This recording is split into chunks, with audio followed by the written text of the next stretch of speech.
15 milliards de dollars sur la table, des promesses de milliers d'emplois. Mais qui va vraiment en profiter?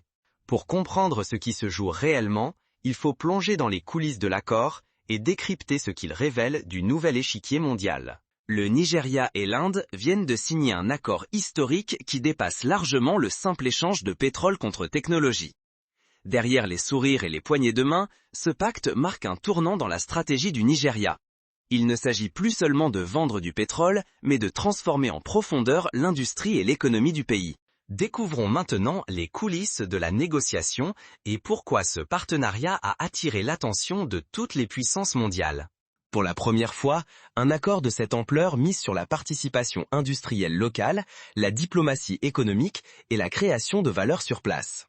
Des usines d'acier aux raffineries pétrochimiques, des centrales électriques aux technologies de défense, chaque secteur est concerné. À la clé, des milliers d'emplois annoncés, une modernisation promise et surtout, l'espoir d'un vrai changement dans la vie des Nigériens. Mais derrière ces ambitions, une question cruciale. Qui va récolter les bénéfices? Le pacte prévoit d'importants investissements indiens, mais aussi des risques de dépendance économique, d'exode des profits et d'inégalités accrues si le Nigeria ne contrôle pas la gestion de l'accord. La réussite de ce partenariat pourrait faire du Nigeria un modèle de renaissance industrielle en Afrique. Mais si le projet déraille, c'est une décennie entière de développement et de crédibilité internationale qui pourrait être perdue. Pourquoi l'Inde et pourquoi maintenant alors que la Chine et l'Occident dominent l'Afrique depuis des décennies? Ce n'est pas un hasard. Le Nigeria, première puissance démographique du continent, est à la croisée des chemins.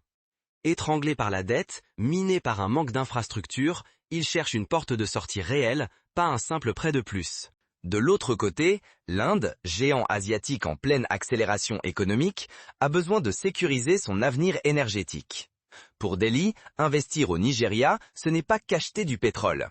C'est l'opportunité d'étendre son influence géopolitique tout en assurant à ses industries un accès direct aux matières premières stratégiques. Mais ce pacte change les règles.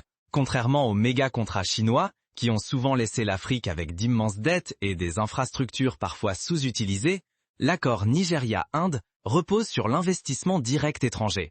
Pas de crédit classique, mais des fonds injectés dans des usines d'acier, des raffineries pétrochimiques, des centrales électriques et même l'industrie de la défense. L'ambition? Créer de la valeur locale, industrialiser le Nigeria, transférer des technologies et former la jeunesse, plutôt que d'exporter brut ses ressources comme par le passé. Ce pari, s'il est réussi, pourrait sortir le pays de la spirale d'endettement et le transformer en moteur régional. Derrière les chiffres spectaculaires, un bras de fer invisible s'engage. Où sont les véritables pièges et qui, au final, tiendra les rênes de cette alliance? Plongeons dans les coulisses de ce pacte. Qui apporte le capital, qui garde le contrôle et à qui profiteront réellement ces milliards? Mais attention, le choix du partenaire et surtout la structure de l'investissement peuvent décider de la trajectoire économique du Nigeria pour toute une génération. Est-ce la promesse d'un nouvel élan industriel ou le risque d'une dépendance renouvelée, cette fois envers l'Inde? Des milliards investis, mais resteront-ils au Nigeria ou repartiront-ils vers Mumbai? Derrière les sourires et les poignées de main, la véritable question est celle du partage de la valeur créée par ce pacte historique. Car l'essentiel des fonds, soit près de 15 milliards de dollars, provient d'investisseurs privés et publics indiens. Oui, le Nigeria accueille des usines, des centrales électriques et des ateliers high-tech. Mais l'Inde, elle, attend des retours sur investissement, parfois massifs. Le risque est bien réel. Sans garantie solide, les profits générés sur le sol nigérien pourraient être rapatriés en Inde via des dividendes ou des frais de gestion. Ce scénario, le Nigeria le connaît trop bien. Des promesses d'industrialisation qui finissent par enrichir surtout les actionnaires étrangers. Autre enjeu critique, celui de la technologie. L'accord prévoit des transferts, de la formation et même des programmes d'apprentissage dans l'industrie et la défense. Mais dans le passé, de nombreux accords similaires n'ont pas permis à la main-d'œuvre locale de monter réellement en compétences. Les machines restent, mais l'expertise s'en va. En clair, si le Nigeria ne verrouille pas fermement la création de valeur locale et la montée en compétences, ce partenariat risque de n'être qu'un mirage. De l'argent qui transite, mais ne transforme pas durablement le pays. Le volet défense, lui, suscite autant d'espoir que d'inquiétude.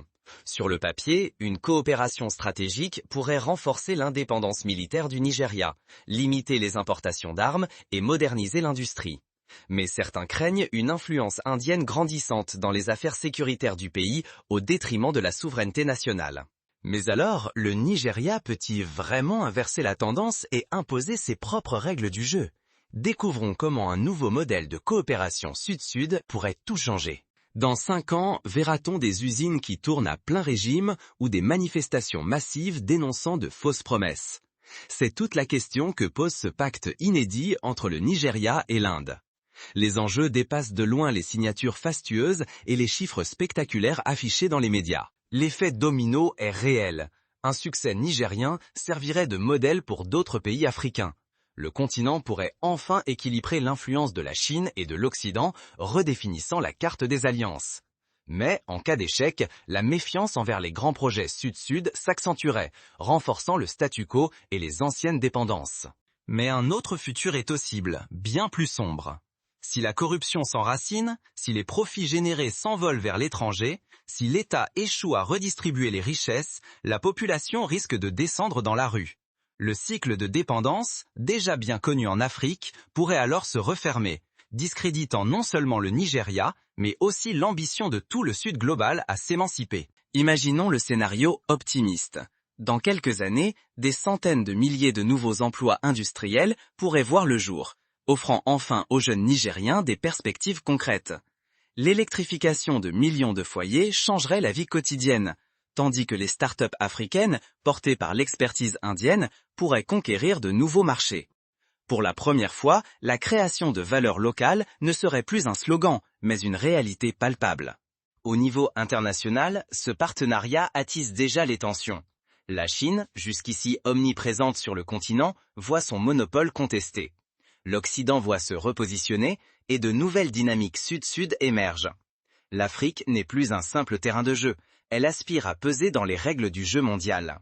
Mais aucune promesse, aussi ambitieuse soit-elle, ne se concrétise sans volonté politique et rigueur dans l'exécution.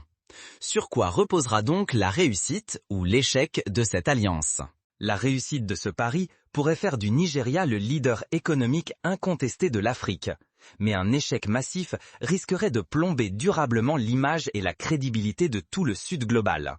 Pour des millions de Nigériens, cet accord incarne un espoir immense, ou le risque d'une nouvelle désillusion nationale. Quelles conditions concrètes peuvent transformer ce pacte géant en succès populaire? Ce n'est pas la signature qui changera la vie des Nigériens, mais l'application d'exigences précises et transparentes à chaque étape du projet. Premièrement, il faut imposer des clauses strictes sur le transfert de technologie ainsi que sur la formation des travailleurs locaux. Sans cette transmission de savoir-faire, le risque est grand de voir l'industrie tourner sans créer de véritables compétences nationales.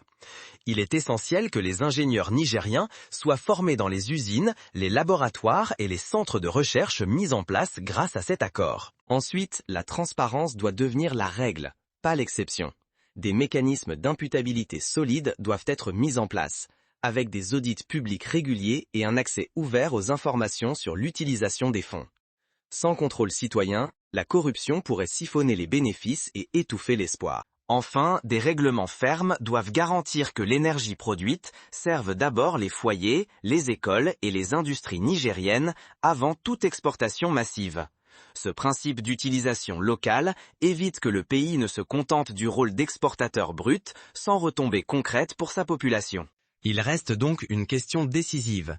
Ce pacte peut-il vraiment marquer le réveil du Nigeria? Mais il ne suffit pas d'attirer les géants étrangers.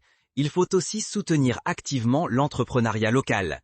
Des mesures incitatives, des crédits préférentiels et des programmes d'accompagnement doivent permettre aux petites et moyennes entreprises nigériennes de capter une part de la valeur industrielle générée.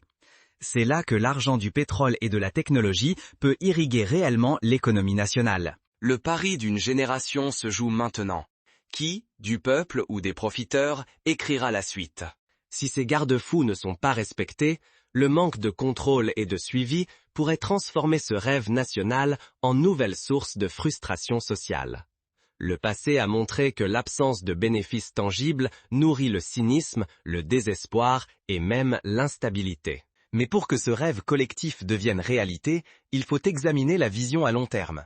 Ce pacte peut-il véritablement changer la trajectoire du Nigeria et ouvrir une nouvelle ère pour tout le continent? Car l'avenir du Nigeria ne se joue pas seulement à Abuja ni à New Delhi. Il se décide dans les usines, les marchés et les villages, là où la promesse du pacte Inde-Nigeria doit devenir réalité. La question est brutale. Le pays saura-t-il transformer cet essai historique ou rejoindra-t-il la longue liste des espoirs déçus du continent africain? Plus que jamais, la gestion de ce pacte de 15 milliards de dollars pèsera sur l'équilibre du Nigeria et peut-être sur celui du monde. Un échec renforcerait la dépendance et les frustrations, mais une réussite donnerait au Nigeria la stature d'un géant africain capable de peser face à la Chine et à l'Occident. Ce sont des emplois, la souveraineté économique et l'influence globale qui sont en jeu. Chaque décision, chaque contrat, chaque dollar rapatrié ou investi localement décidera du vainqueur, le peuple nigérien ou les intérêts étrangers. Alors, le Nigeria écrira-t-il une nouvelle page glorieuse, ou cédera-t-il à la tentation des solutions faciles et des profits rapides? Au bout du compte, la vraie question n'est pas « est-ce possible ?», mais le Nigeria sera-t-il capable de faire de ce pari un succès durable? Ce pacte n'est pas une simple transaction, c'est un test de volonté nationale et peut-être le prélude à un nouvel ordre économique africain.